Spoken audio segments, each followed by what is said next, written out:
Téléspectateurs de Mondico Télévision, bonjour et bienvenue dans votre émission Santé et Bien-être. Aujourd'hui, dans cette émission, nous allons aborder un sujet très intéressant ou plus encore une pratique très courante que toute la population du monde entier utilise, y compris vous et moi.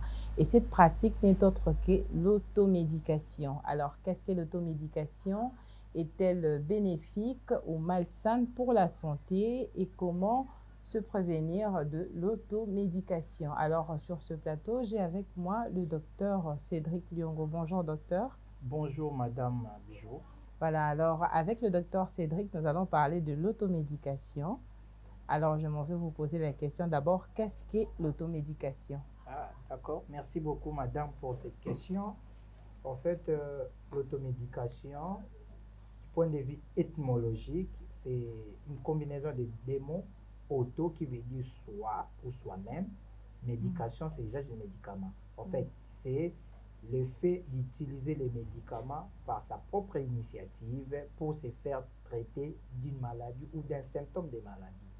Autrement dit, c'est le fait de se procurer du médicament pour se traiter sans l'aval d'un personnel de santé.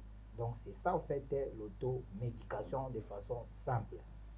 Donc, prendre des médicaments, ayoki mutu pasi, amélie comprimé, tout ça. Effectivement, ayoki moi mutu pasi, nake nazu moi paracétamol na meli, ou bien moi line ezo salanga pasi, nake nazu moi ibuprofène na meli, sans pour autant consulter un médecin ou un autre personnel de santé habilité à prescrire, parce qu'on doit mettre l'accent sur ça. Oui, habilité à prescrire, so consulter moko ya batuana te, ozuki siyo moko pour soulager un problème ya santé zanango. C'est ça l'automédication.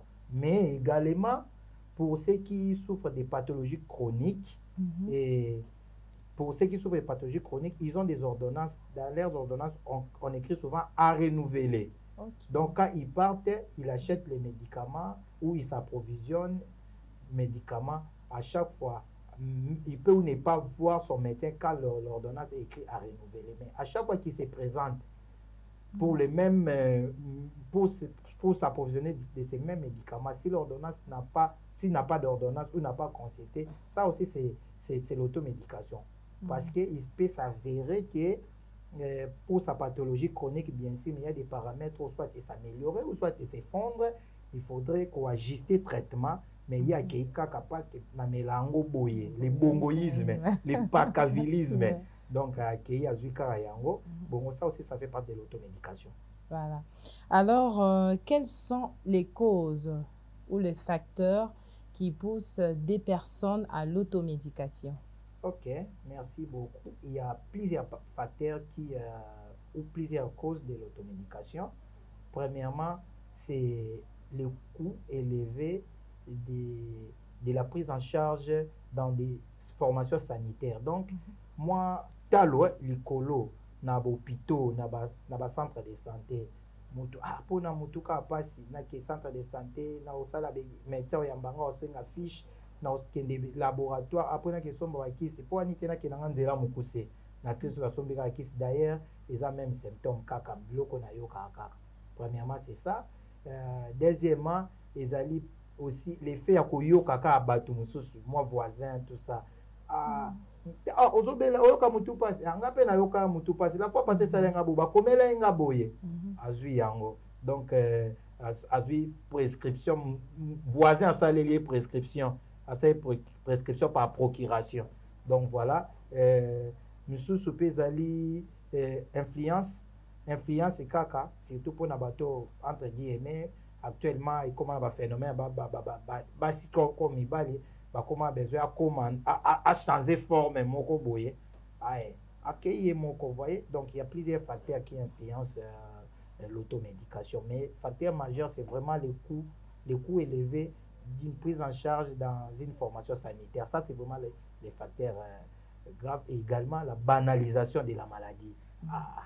Quand denoka linuka passe ya pamba il faut na kemona chirurgien dentiste kuna makambo ebele a banaliser yango ke na nzela mokuse. Ça aussi, ça fait partie des causes. Voilà. Okay. On dit souvent qu'il y a toujours dans certaines, comme l'automédication, Oui. dans certains principes, on dit souvent, hein,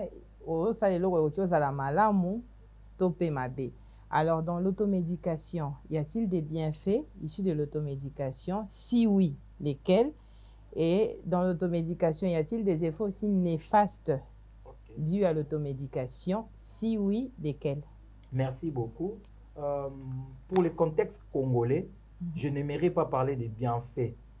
Parce que docteur Wana Lobaki, à l'écart d'une émission, Lobaki qui est à la Ramalamu, à partir de la conséquence. Alors, j'aimerais beaucoup plus parler de la conséquence, de risque et consort. Risque, il y a les bosso, ou danger, il y a les bosso, l'intoxication. Intoxication, cause à la pourquoi? Parce que yo moni mungangate. Mungangande awe bisomela kisi boye na dose boye. Et puis na rythme boye na dire boye. Yo moni ete yo ki o se procurer yo moko. Il se pourrait que na oyo meliwana et bimeli yo dose élevée pas na et causer au problème. Voilà. Donc ça c'est vraiment intoxication ça parmi ba cause il y a les bosso, il y a mabe et là ba danger plutôt il y a les bosso, il y a automédication.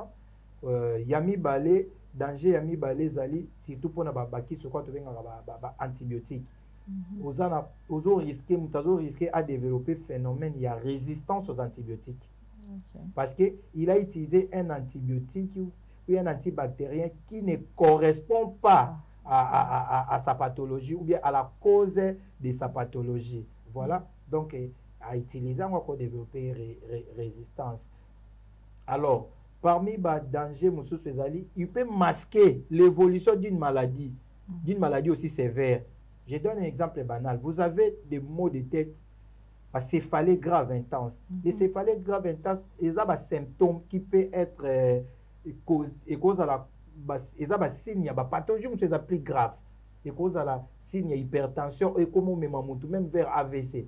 Mais yo aujourd'hui quand paracétamol au méli ils ont apaisé yango. Mais la cause n'est pas attaquée, la cause n'est pas élucidée. La cause continue à évoluer à pas des tortues. Vous voyez? Donc masquer un truc vraiment qui est vraiment dangereux en fait et qui peut vous causer du tort.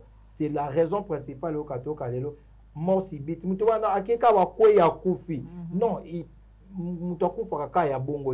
y avait quelque chose qui évoluait à pas de torture. Surtout les maladies cardiovasculaires, les maladies métaboliques, l'hypertension, le diabète.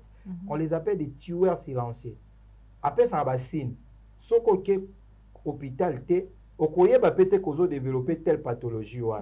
Alors, ce qu'ils ont mis là, alors, il peut qu'on a évolué, à atteindre ce seuil, et comme peut-être c'est irréversibilité. Après, pas.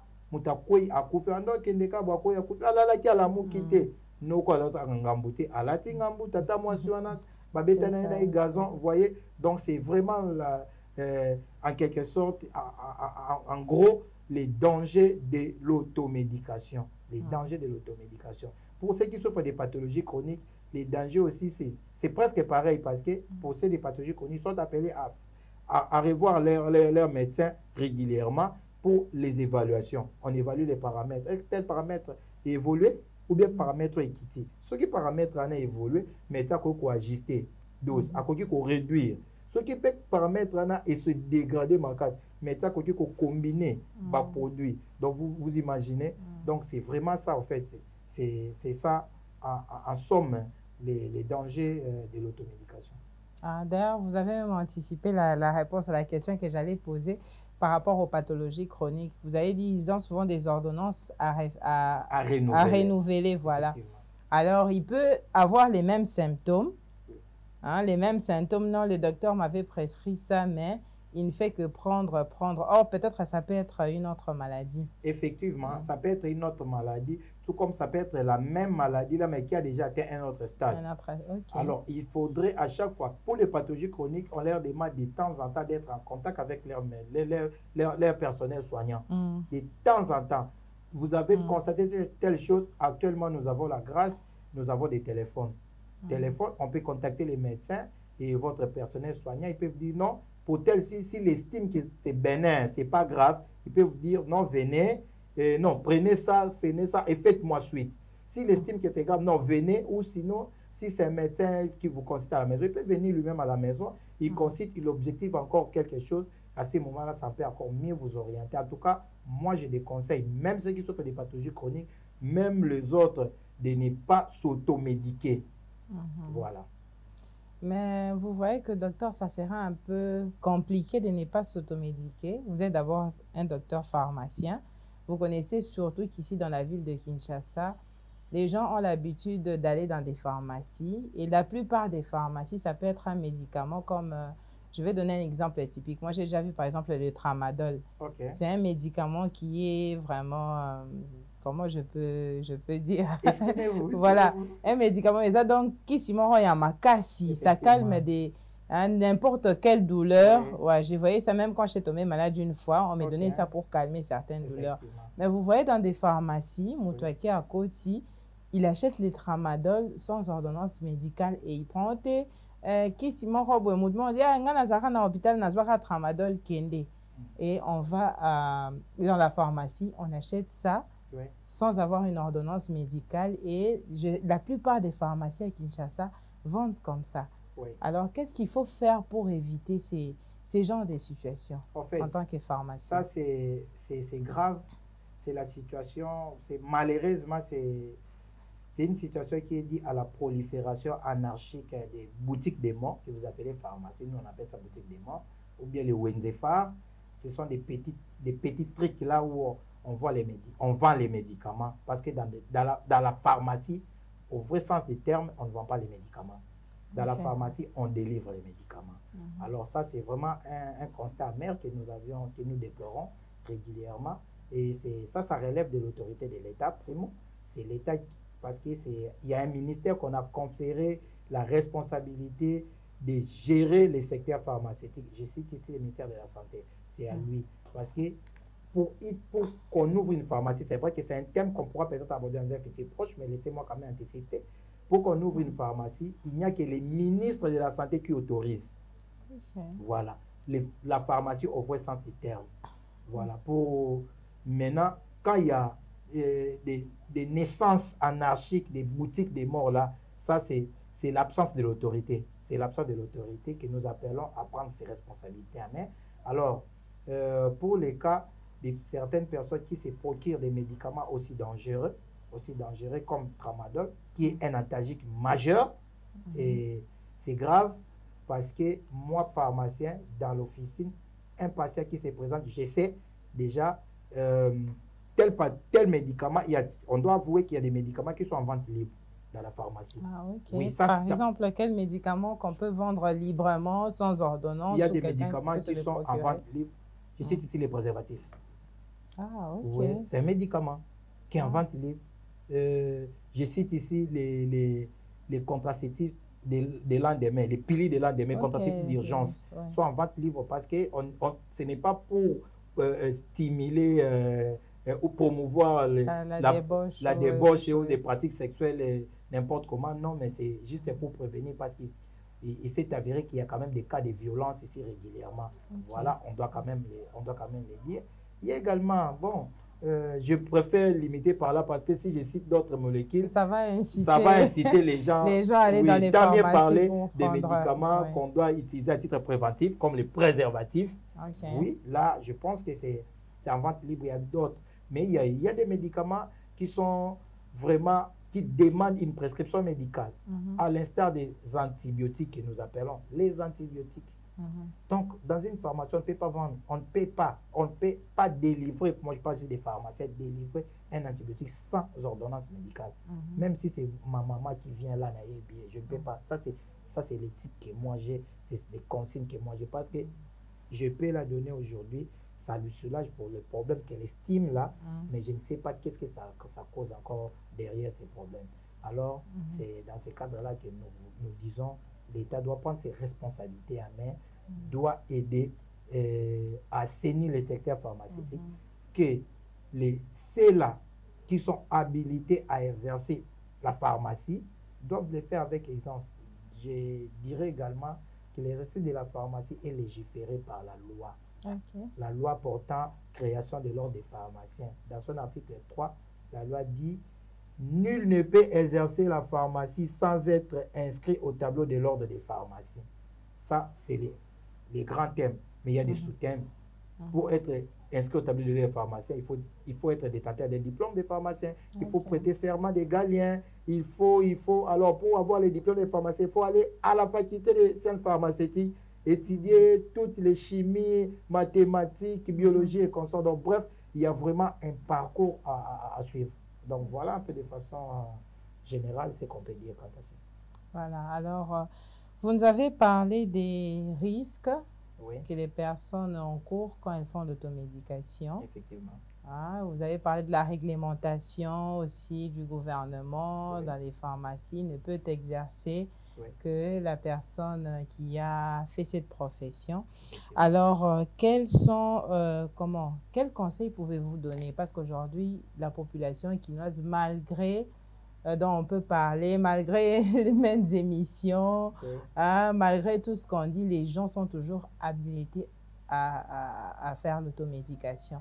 Et vous avez même parlé des antibiotiques. Des fois, j'ai remarqué dans des pharmacies, il y a d'autres antibiotiques qu'on vend sous ordonnance et d'autres antibiotiques que les gens prennent couramment comme le clamoxyl, l'ampicilline. Les gens, quand ils disent « clamoxyl, les uns, ampicilline, les avopés, ça va t'équilier. » Voilà.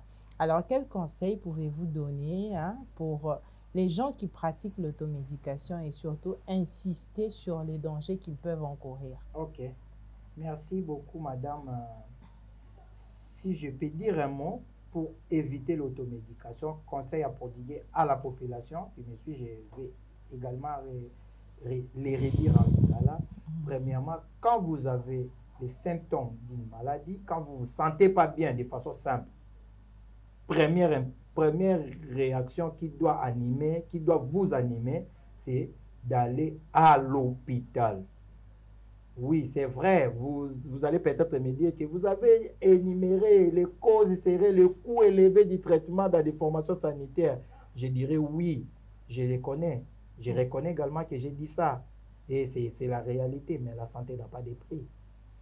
Et il m'est arrivé plusieurs fois, c'est une petite histoire que je vous relate.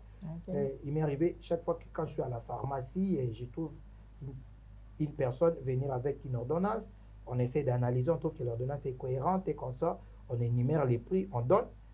Ah, cher Boyer, je prends mon temps. Je l'appelle à côté pour ne pas la frustrer dans un contexte un peu comique. Je dirais, oui maman, c'est trop cher. Vous savez, à Kinshasa, les coûts funéraires, pour organiser ma tango, combien ça coûte? Est-ce que kouani kokani na kuya ba ya oba peso ya ba kisio?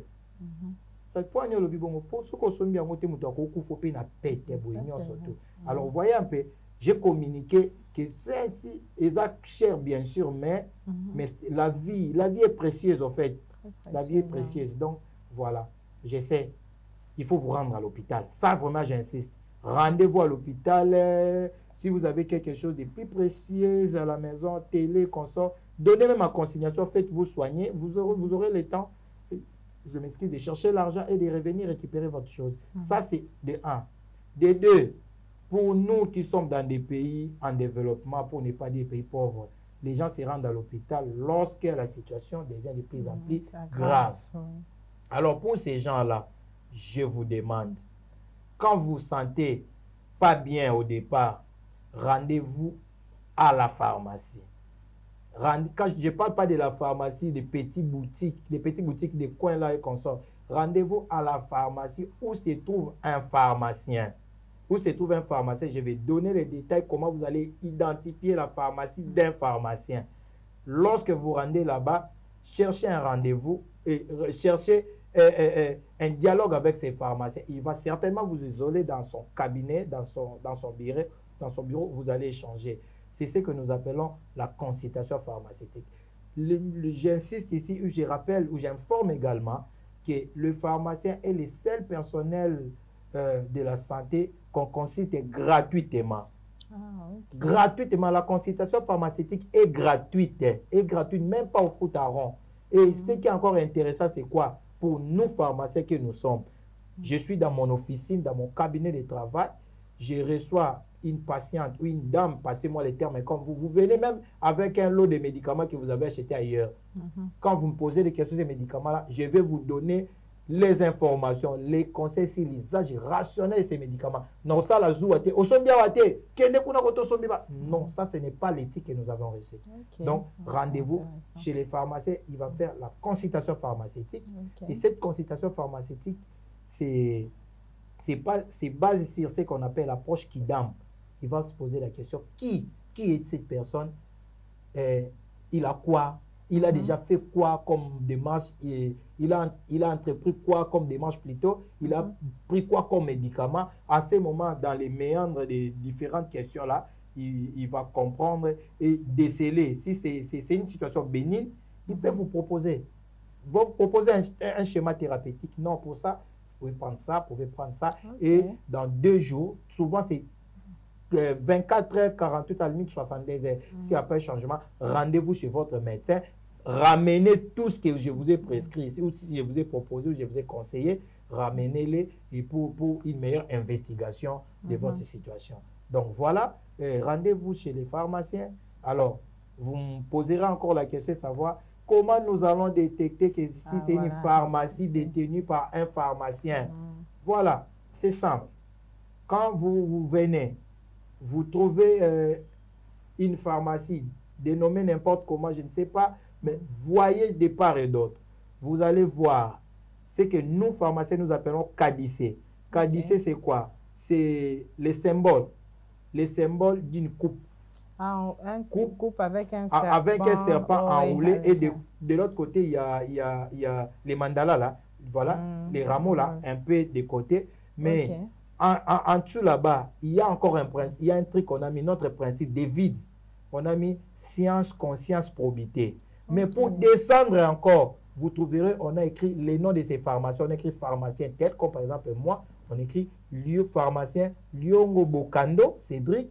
Et puis on ajoute encore CENOP, les numéros CENOP, c'est-à-dire les numéros du Conseil national de l'ordre des pharmaciens. Vous verrez les CENOP là, souvent c'est 4 chiffres, barre, 2 chiffres derrière. Donc c'est souvent comme ça. Donc, je ne sais pas donner mon numéro CENOP au risque de falsifier, comme j'ai déjà donné les noms. On sait comment les choses se passent ici dans ces pays-ci. Donc, vous verrez ça. Et lorsqu'il y a ça, rendez-vous là-bas, posez la question. Ayez aussi ce courage-là. Quand vous entrez, je peux rencontrer un pharmacien. Il y a un pharmacien ici. Quelqu'un qui se présente pharmacien. Ne soyez pas timide, ne soyez pas frustré de lui poser. Vous êtes un pharmacien. C'est comme ça, même ailleurs, partout où nous sommes passés. Quand un patient se présente, il pose la question, je vais informer vous. Vous êtes un pharmacien? Oui, à ce moment-là, je suis un pharmacien. Ma carte est là, je suis un pharmacien. Voilà, il y a ceci, cela. Je peux vous aider comment? Venez, on s'installe. Donc, c'est comme ça. Rendez-vous chez ces pharmaciens-là. Exposez votre problème. S'il estime que c'est sévère, il va vous orienter. Et des fois aussi, les pharmaciens, nous travaillons en collaboration. Nous savons aussi les médecins les plus compétents, et pour ne pas dire tout médecin derrière compétent, mais nous savons aussi les médecins où je peux appeler, même te recommander des fois si on estime que tu as perdu du coup, tout ça, je peux te recommander. Non, j'ai envoyé quelqu'un là-bas de ma part par ces liens d'estime que nous avons les uns vis-à-vis des autres. Il va vous recevoir, vous traiter des fois à bas prix. Donc voilà un peu de façon générale comment est-ce que ça se passe. Donc premièrement, quand vous ne vous sentez pas bien, rendez-vous à l'hôpital. Si vous n'avez pas assez de moyens, rendez-vous à la pharmacie tenue par un pharmacien. C'est là où j'insiste. Parce que celui-là est en même de vous produire non seulement les conseils, mais également les remèdes qu'il faut par rapport à votre situation. Donc voilà.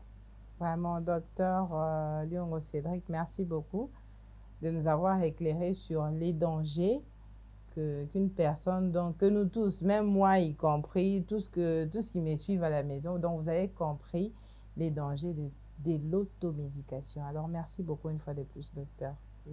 C'est moi qui vous remercie. En tout cas, le plaisir est partagé. Okay. D'accord, chers téléspectateurs, vous avez compris les dangers de l'automédication.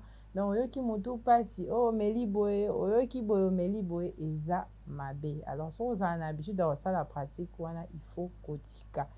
To lundi, docteur Cédric Alobi oyoki eloko moko kende na hôpital. Oza na mbongo te, oza na makoki te ya kokende na hôpital, allez-y chez un pharmacien certifié et il a lui-même donné les détails sur comment reconnaître un pharmacien certifié. Donc, j'espère que vous allez appliquer ces conseils pour rester toujours en très bonne santé. Alors, c'est par ici que prend fin notre émission. Je vous retrouve très prochainement avec un nouveau sujet et dans un nouveau numéro. Au revoir.